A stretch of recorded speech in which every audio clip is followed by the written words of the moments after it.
ಈ ದಿನ ಕಡಲೆಕಾಳು ಸಾಂಬಾರು ಮಾಡುವುದನ್ನು ನೋಡೋಣ. ಕಡಲೆಕಾಳು ತೊಗೊಂಡಿದ್ದೀನಿ, ನೆನೆಸಿರುವಂಥವು, ಕರಿಬೇವು, ಎರಡು ಬದನೆಕಾಯಿ ಚಿಕ್ಕದು, ಒಂದು ಆಲೂಗಡ್ಡೆ, ಈರುಳ್ಳಿ, ಟೊಮೊಟೊ. ಇವಾಗ ಮಾಡುವ ವಿಧಾನ ನೋಡೋಣ. ಒಂದು ಕುಕ್ಕರಲ್ಲಿ ಮಾಡ್ತಾಯಿದ್ದೀನಿ.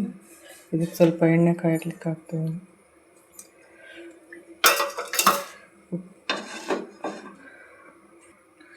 ಎಣ್ಣೆ ಕಾದಿದೆ, ಸಾಸಿವೆ ಜೀರಿಗೆ ಹಾಕ್ತಾಯಿದ್ದೀನಿ. ಬೆಳ್ಳುಳ್ಳಿ,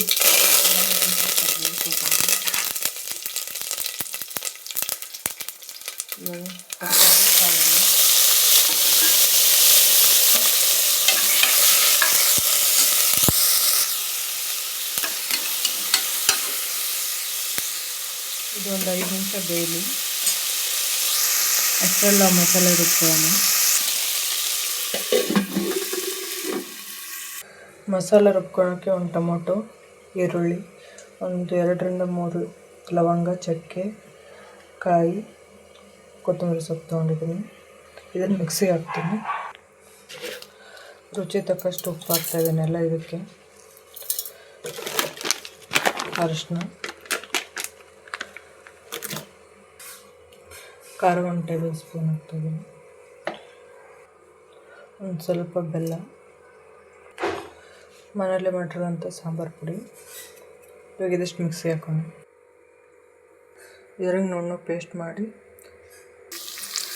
ಇವಾಗ ತರಕಾರಿ ಎಲ್ಲ ಬೆಂದಿದೆ ಸ್ವಲ್ಪ. ಈ ಪೇಸ್ಟ್ನ ಇದ್ರೊಳಗೆ ಹಾಕ್ತೀವಿ.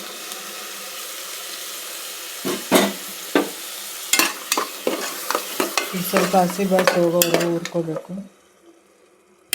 ಎಲ್ಲ ಹಸಿದಾಕಿರೋದಕ್ಕೋಸ್ಕರ ಇಷ್ಟು ಬೆಂದರೆ ಸಾಕಿದು. ಇದಕ್ಕೆ ಒಂದು ಸ್ವಲ್ಪ ಹುಳಿ ಉಂಟಾಗಿದೆ, ನಾನು ಹುಣಸೆ ಹುಳಿ.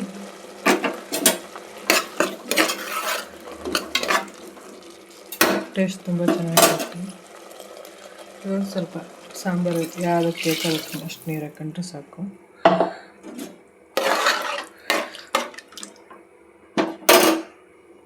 ಸ್ವಲ್ಪ ಕೊತ್ತಂಬರಿ ಹಾಕಿ ಒಂದು ವಿಸಿಲ್ ಆಗೋವರೆಗೂ ವೇಟ್ ಮಾಡೋಣ.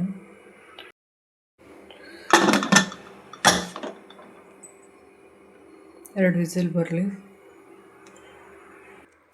ಇದು ಆರಿದ ಕುಕ್ಕರು, ಯಾವ ಥರ ಆಗಿದೆ ನೋಡೋಣ.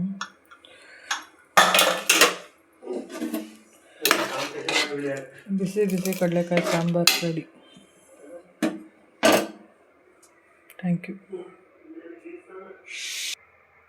ಬಿಸಿ ಬಿಸಿ ಕಡಲೆಕಾಯಿ ಸಾಂಬಾರು ರೆಡಿ. ಮುದ್ದೆ ಅನ್ನದ ಜೊತೆ ಮಾಡ್ಕೊತೀನಿ, ಚೆನ್ನಾಗಿರುತ್ತೆ.